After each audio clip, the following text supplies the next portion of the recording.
2021 से पहले हरियाणा प्रदेश में दो ही नशे थे, शराब का या बीड़ी सिगरेट का। 2021 में जो एक साल तक टिकरी बॉर्डर पर, सिंगू बॉर्डर पर जो पंजाब के नशेड़ी यहाँ पर बैठे रहे, उन्होंने सारा नशे का नेटवर्क हरियाणा प्रदेश में फैला दिया। सिंगू बॉर्डर और बादरगढ़ बॉर्डर के पास की गांव की 700 लड़कियां गायब हैं। जिन लोगों ने एक आदमी सड़क पास करने की कोशिश करता है, उसकी लाश बॉर्डर के सड़क के बीचों बीच बैरिकेड के ऊपर टांग दी, वो किसान है या कसाई है वो लोग?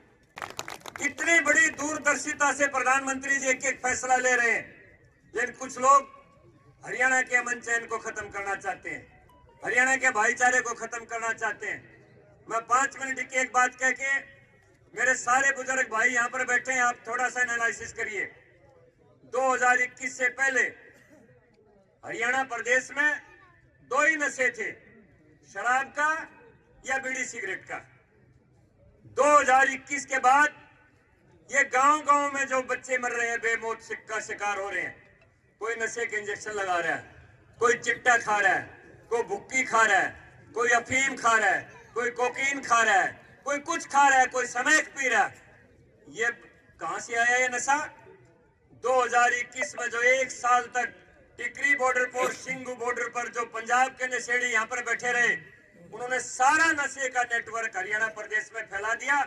और आपकी जानकारी के लिए बता दूं, सीआईडी की रिपोर्ट पूछ लेना, सिंगू बॉर्डर और बादरगढ़ बॉर्डर के पास की गांव की 700 लड़कियां गायब हैं। कहां पर गई किसी को पता नहीं। जिन लोगों ने एक आदमी सड़क पास करने की कोशिश करता है, उसकी लाश बॉर्डर के सड़क के बीचों बीच बैरिकेड के ऊपर टांग दी, वो किसान है या कसाई है वो लोग? आप जरा समझो इनकी बात। ये राकेश टिकैत ने 2 चुनाव लड़े, यूपी में दोनों बार जमानत जब्त हुई। ये गुरनाम सिंह चढ़ूनी ने भी बेवा से चुनाव लड़ा है, 1170 वोट आई है। इनकी हैसियत क्या है? और आप लोगों को बहकाने के लिए आ जाते हैं, चंदा इकट्ठा करके ले जाते हैं, भाईचारा खराब करके चले जाते हैं। कुंडली बॉर्डर पर 100 फैक्ट्री बंद होगी, बादरगढ़ बॉर्डर के ऊपर 100 फैक्ट्री बंद होगी 1 साल तक। नुकसान किसका होया? हरियाणा प्रदेश का, हमारा किसान का। भाईचारा किसका खराब होया? हमारा भाईचारा खराब होया। चंदा किसका गया? हमारा गया। खीर हलवे किसके गए? हमारे गए। बेटियां किसकी गायब हुई? हमारी गायब हुई। नशे के शिकार किसके युवक हुए? हमारे हुए।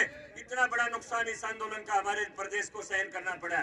इसलिए बुजुर्गों और भाइयों, इन लोगों से सचेत रहो और उनको बता दो कि हरियाणा के अंदर नायब सिंह सैनी सरकार और केंद्र के अंदर मोदी सरकार हमारे भलाई के लिए इतनी काम कर रही है, हमें कोई आंदोलन करने की जरूरत नहीं है, कोई किसी किस्म का धरना या प्रदर्शन करने की जरूरत नहीं है, अपना समय और पैसा बर्बाद करने की जरूरत नहीं है।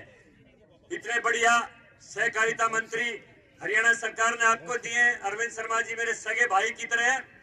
कोई भी काम आपका हो आधी रात को मेरे को बता देना, मैं आपकी बात इन तक पहुंचा दूंगा। अगर हमारे दोनों की भी बस की ना होगी तो नायब सिंह सैनी मुख्यमंत्री से बात कर लेंगे, उनसे भी नहीं होगी तो तीनों मिलकर प्रधानमंत्री से बात कर लेंगे। आपके सुख और दुख में 24 घंटे हाजिर मिलेंगे। आपने एक मांग की थी, मैं पिछले साल जब मिल का उद्घाटन करने के लिए बनवारी लाल ने मुझे भेज दिया, जो सहकारिता मंत्री थे। आपने कहा जंगड़ा साहब, ये अंडरपास का जो रोड था ये उस दिन का अधूरा पड़ा है, इसको बनवा दो।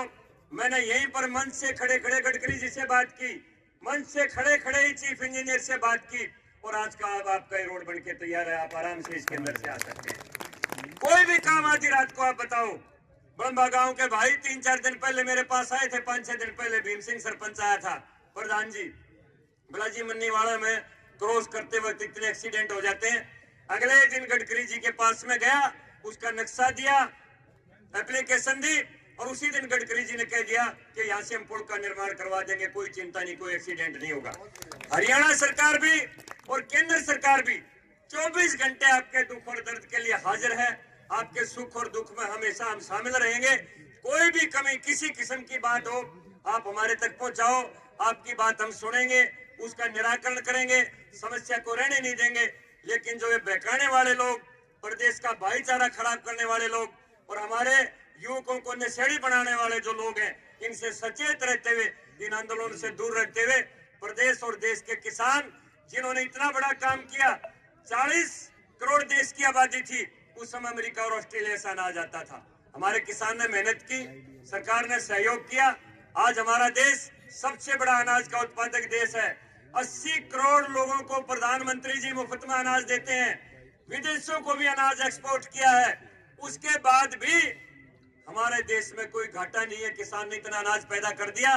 अब उसी किसान की मेहनत का फायदा मोदी जी मिलेट की ओर, मोटे अनाज की ओर और स्वस्थ और शुद्ध अनाज की ओर ले जाना चाहते हैं, प्राकृतिक अनाज की तरफ, ताकि हमारे आने वाली पीढ़ी का स्वास्थ्य खराब ना हो, सेहत खराब ना हो, बीमारियों के चपेट में ना आए।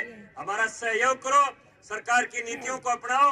आप देखोगे कि जो मोदी जी ने वायदा किया था कि किसान की आमदनी में 4 गुनी 5 गुनी कर दूंगा, अरे मैं कहता हूं 2026 आने दो, किसान की आमदनी 10 गुनी आप देख लेना मोदी जी के नेतृत्व में।